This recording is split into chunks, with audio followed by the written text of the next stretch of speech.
Good morning everyone. Shrimati Mohari Devi Tapadia girls college के YouTube channel में आपका फिर से स्वागत है। हम नर्वस सिस्टम को हमने पिछले वीडियो में कंप्लीट कर लिया था, नर्वस सिस्टम के बारे में पढ़ लिया था।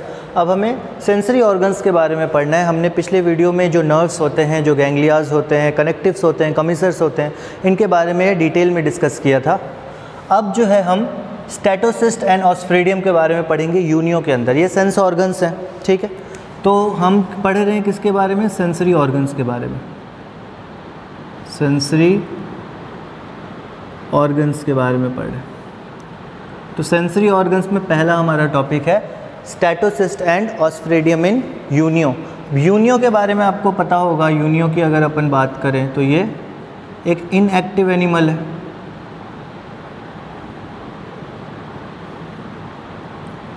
इनएक्टिव एनिमल है, ठीक है। मतलब ये जो है ज़्यादा मूवमेंट नहीं करता, एक जगह स्थायी रहता है, एक जगह पड़ा हुआ रहता है। तो एक इनएक्टिव एनिमल है, ज़्यादा मूवमेंट नहीं होती। तो ज़्यादा मूवमेंट नहीं होती, इस कारण से इसके जो सेंसरी ऑर्गन्स है वो लेस डेवलप्ड होते हैं। फाइलम मोलस्का का है, ये आपको पता ही होगा। फाइलम मोलस्का का मेंबर है। चूँकि इनएक्टिव है, इस कारण से सेंसरी ऑर्गन्स जो है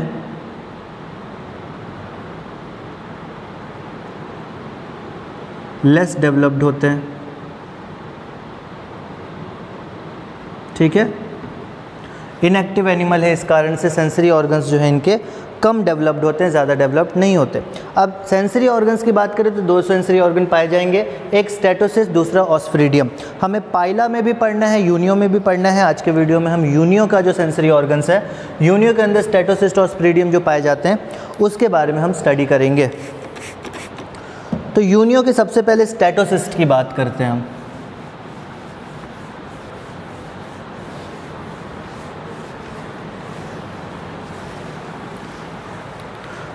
सबसे पहला जो हम टॉपिक लेते हैं वो हम पढ़ते हैं स्टेटोसिस्ट ऑफ यूनियो।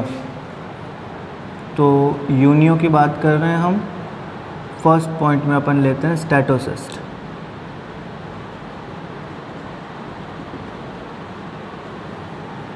स्टेटोसिस्ट क्या करता है, क्या इसके फंक्शन होते हैं, इनके बारे में हम थोड़ा सा देखते हैं, ठीक है। एक पेयर स्टेटोसिस्ट प्रेजेंट होता है।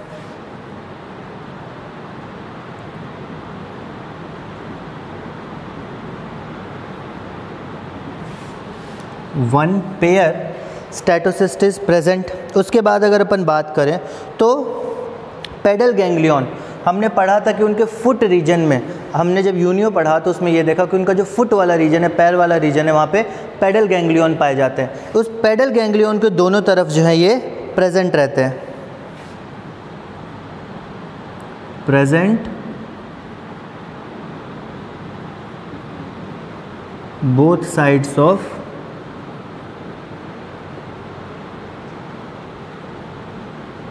Pedal ganglion. पेडल गैंग्लियन के दोनों तरफ जो है ये मौजूद रहते हैं, ठीक है।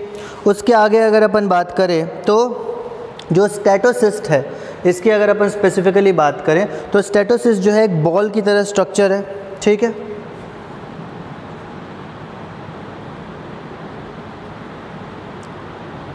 It is an ball like structure, बहुत छोटा हॉलो होता है, ठीक है। Minute hollow fluid filled cavity.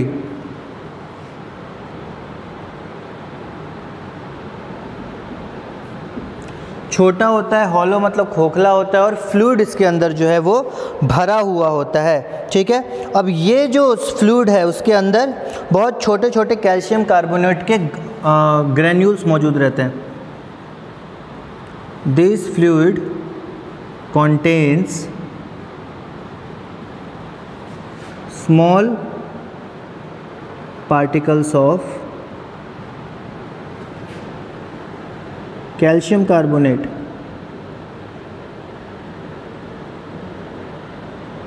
ठीक है।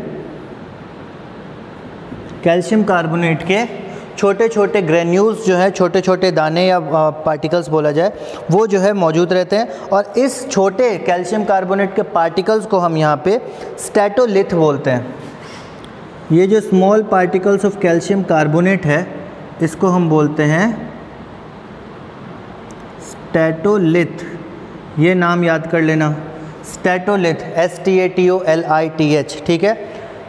इस स्टैटोसिस्ट क्या है, गेंद की तरह स्ट्रक्चर है, उसके अंदर जो कैविटी होती है, उसके अंदर का जो स्पेस होता है वो हॉलो होता है, खाली होता है, खोखला होता है, जिसमें लिक्विड भरा होता है। इस लिक्विड में छोटे छोटे ग्रेन्यूल्स, दाने प्रेजेंट होते हैं कैल्शियम कार्बोनेट के, जिसको हम यहाँ पे स्टैटोलिथ बोलते हैं, ठीक है।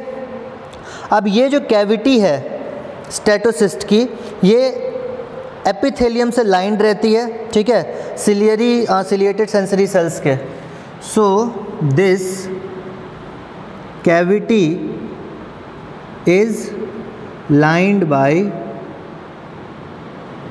किससे लाइंड रहती है, एपिथेलियम से लाइंड रहती है।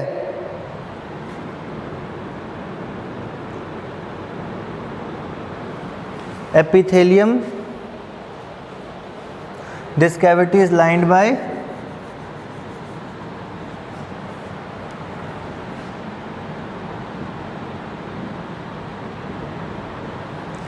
this cavity is lined by epithelium of ciliated sensory cells। Ciliated sensory sales होते हैं, उनका जो एपिथेलियम होता है उससे ये कैविटी जो है वो लाइंड रहती है, वो घिरी हुई रहती है, ठीक है। सिलिएटेड सेंसरी सेल से इसकी कैविटी जो है घिरी होती है, मतलब सेंसरी सेल से, यहाँ पे तो ये सेंसरी स्ट्रक्चर हो गया, तो सेंसरी सेल से घिरी होती है। अब स्टैटोसिस्ट की बात करें तो ये सेरेब्रोपेडल कनेक्टिव से जुड़ा हुआ रहता है, ठीक है।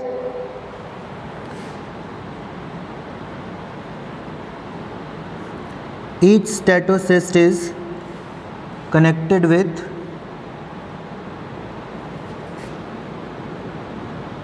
किससे जुड़ा हुआ रहता है, cerebropedal connective,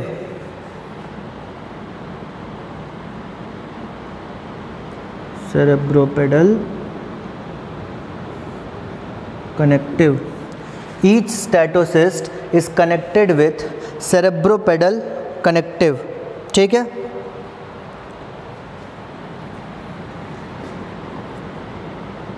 bye a fine nerve, एक नर्व की मदद से जो स्टैटोसिस्ट है वो सेरेब्रोपेडल कनेक्टिव से जुड़ा हुआ रहता है, ठीक है। उसके बाद अगर अपन बात करें तो एक प्रोटेक्टिव लेयर है, ठीक है, कनेक्टिव टिश्यू की, जो कि इस स्टैटोसिस्ट को प्रोटेक्शन प्रोवाइड करती है।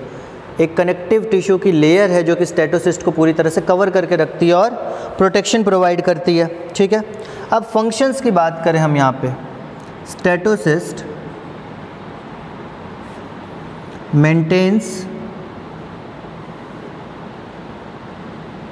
बैलेंस ऑफ बॉडी, बॉडी का जो है ये बैलेंस मेंटेन करके रखता है, बॉडी जो है बैलेंस मेंटेन करके रखता है। जब बॉडी में लोकोमोशन होता है, ठीक है, जब बॉडी लोकोमोट करती है, बॉडी मूव करती है, उस समय बॉडी जो है क्या होता है, उसके जो स्टैटोलिथ्स हैं, अंदर स्टैटोलिथ भरे हुए हैं, जब बॉडी मूव होती है तो अंदर जो स्टैटोलिथ भरे हुए हैं वो क्या करते हैं, वो धक्का देते हैं सेंसरी सेल्स को, ठीक है, वो धक्का देते हैं सेंसरी सेल को, जिस कारण से स्टिमुलेशन निकलता है, स्टिमुलस निकलता है, वो पूरे बॉडी में ट्रांसमिट होता है, और जब बॉडी में ट्रांसमिट होता है तो सेंट्रल नर्वस सिस्टम तक जाता है, और सेंट्रल नर्वस सिस्टम दोबारा मैसेज भेजता है तो मसल का कॉन्ट्रैक्शन होता है, जो कि एडक्टर मसल्स के बारे में मैंने बताया था। एडक्टर मसल का कॉन्ट्रैक्शन होता है तब जाके बॉडी जो है बैलेंस रहती है, ठीक है।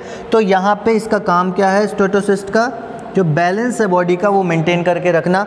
ये जब मूवमेंट करता है ऑर्गेनिज्म, यूनियो मूवमेंट करता है तो क्या होता है, जो स्टैटोलिथ हैं वो सेंसरी सेल से टकराते हैं, सेंसरी सेल से टकराने के कारण उसको स्टिमुलस मिलता है, सेंसरी सेल बॉडी में स्टिमुलस फैलाता है जो कि सेंट्रल नर्वस सिस्टम के पास जाता है, और वहाँ से जब मैसेज आता है तो जो एडक्टर मसल है वो कॉन्ट्रैक्ट होते हैं, तब जाके बॉडी जो है अपना पोस्चर मेंटेन करके रखती है।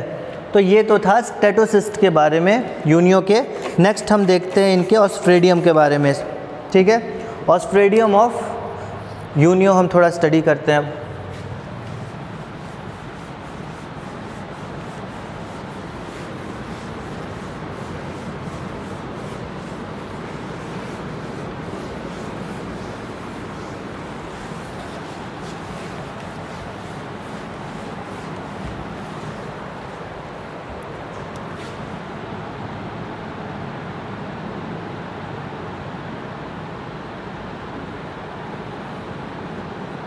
ऑस्ट्रेडियम की अगर अपन बात करें तो ऑस्ट्रेडियम क्या है यूनियो में?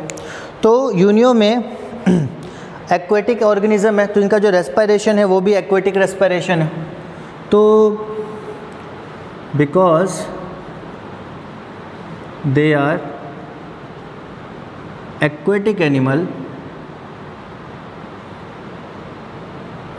एनिमल्स हैं, इस कारण से their respiration is aquatic, gills के थ्रू होगा, एक्वेटिक रेस्पिरेशन होगा इनके अंदर, ठीक है। तो एक्वेटिक रेस्पिरेशन जो होगा तो वाटर एंटर करता है गिल से इंफ्राब्रांकियल चैम्बर की मदद से, ठीक है। अब इसमें देखें अपन तो वाटर जो है वो कहाँ जाएगा? वाटर की अगर अपन बात करें तो वो कहाँ जाएगा? गिल्स, ठीक है। वाटर की बात करें तो क्या होगा? गिल्स जाएगा, किसके थ्रू जाएगा? इंफ्राब्रांकियल चैम्बर के थ्रू। बीच में ये जो पोर्शन है ये क्या होगा? इंफ्रा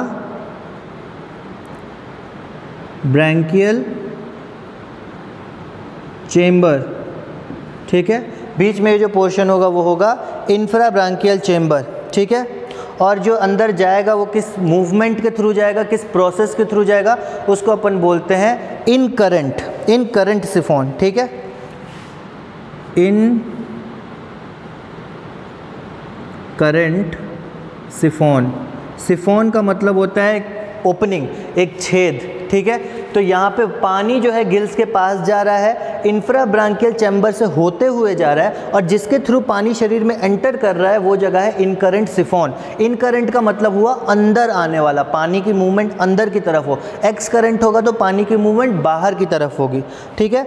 इनकरेंट सिफोन की मदद से जो है पानी अंदर आता है। ऑस्ट्रेडियम का मेन फंक्शन होता है वाटर का केमिकल नेचर चेक करना। मेन फंक्शन जो है ऑस्ट्रेडियम का वो क्या है? To check chemical nature of water. जो पानी शरीर के अंदर आ रहा है वो केमिकली किस प्रकार का है ये चेक करना काम होता है ऑस्ट्रेडियम का।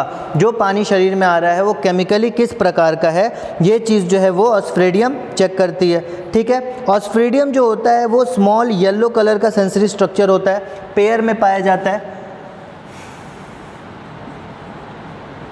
Paired structure small yellow colour का होता है,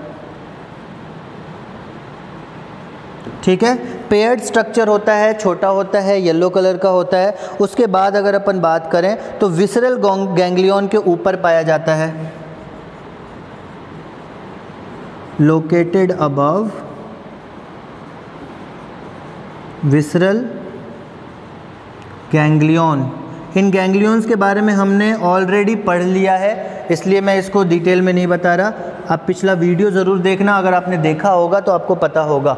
विसरल गैंग्लियन के ऊपर जो है ये प्रेजेंट रहता है, ठीक है। उसके आगे अगर अपन बात करें लोकेटेड अबव विसरल गैंग्लियन और पोस्टेरियर एडक्टर मसल जो है, पोस्टेरियर एडक्टर मसल, ठीक है, एंटेरियर नहीं पोस्टेरियर, पिछला जो एडक्टर मसल है उसके पास मौजूद रहता है। ऑस्ट्रेडियम की अगर अपन बात करें तो एक कीमो रिसेप्टर है, it is a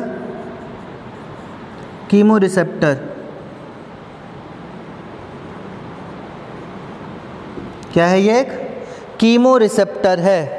chemo receptor मतलब केमिकल सिग्नल जो है वो रिसेप्ट करता है, केमिकल सिग्नल पे रिस्पॉन्ड करता है, केमिकल सिग्नल के ऊपर जो है ये अपना काम करता है। जब इसको केमिकल सिग्नल मिलेगा तब जाके ये फंक्शनल होगा, अदरवाइज ये फंक्शनल नहीं होगा, ठीक है। तो ये वाटर करंट को देखता है कि केमिकल की क्वालिटी या वाटर में किस प्रकार के केमिकल्स मौजूद है और केमिकली वाटर जो है कैसा है, ठीक है। सो नेक्स्ट अगर पॉइंट देखा जाए तो सेंसरी ऑर्गन उस प्रकार का है जो वाटर की करंट को, जो भी वाटर की करंट बॉडी के अंदर आ रही है उसको चेक करता है, ठीक है। Test the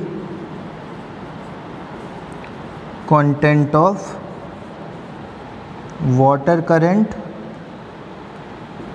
it test the content of water current जो कि इनहेलेंट सिफोन के थ्रू, या फिर अगर बात कर रहे हैं अपन जो कि जो इनहेलेंट सिफोन है जो अंदर की तरफ आ रहा है पानी लेके, इनकरेंट सिफोन जो है उसके थ्रू जो पानी अंदर आ रहा है जो कि मेंटल कैविटी में जाएगा रेस्पिरेटरी के लिए और अदर पर्पस के लिए, उसके में जो उसके जो करंट में जो वाटर आएगा, जो पानी अंदर आएगा, उसकी टेस्टिंग के लिए ऑस्फ्रीडियम होता है। ठीक है, तो हमारे पास क्या है, बाहरी इन्वायरमेंट में पानी भरा हुआ है, उसके अंदर ऑर्गेनिज़म है, पानी के अंदर मूवमेंट हो रही है, ऑर्गेनिज़म के शरीर के अंदर पानी आएगा इनकरेंट सिफोन की मदद से। ये जो इनकरेंट सिफोन है इसकी मदद से पानी अंदर आएगा। जब पानी अंदर आ गया तब वहाँ पे ही मौजूद रहता है ये ऑस्फ्रीडियम। ठीक है, ऑस्फ्रीडियम क्या करेगा, उस पानी की क्वालिटी को चेक करेगा कि इसके अंदर कोई ऐसा केमिकल तो नहीं है जो हार्म पहुंचा सकता है हमारे शरीर को। फिर पानी जब अंदर आएगा तो रेस्पिरेटरी पर्पसेस में वो पानी जो है यूज़ किया जाएगा। तो ऑस्फ्रीडियम का काम होता है केमिकल नेचर जो है पानी का उसको चेक करना। तो यूनियो का जो सेंसरी ऑर्गन्स था वो इतना ही था। नेक्स्ट वीडियो में हम ऑस्फ्रीडियम एंड स्टेटोसिस्ट पाइला का पढ़ेंगे। आज हमने यूनियो का पढ़ा, कल हम पाइला का ऑस्फ्रीडियम और स्टेटोसिस्ट के बारे में डिस्कस करेंगे। आई होप आपने इसको नोट डाउन कर लिया होगा और आपको समझ में आ गया होगा। आज का वीडियो हम इतना ओवर करते हैं क्योंकि यूनियो का जो सेंसरी ऑर्गन था वो इतने ही थे, क्योंकि बहुत सिंपल ऑर्गेनिज्म है और इनएक्टिव फॉर्म में, इसलिए ज़्यादा इसमें फंक्शंस नहीं पाए जाते हैं। सो आज का वीडियो हम ओवर करते हैं। अगर ये वीडियो पसंद आया हो इसको लाइक कीजिए, शेयर कीजिए, हमारे चैनल को सब्सक्राइब कीजिए। मिलते हैं अगले वीडियो में नए टॉपिक के साथ। Thank you very much.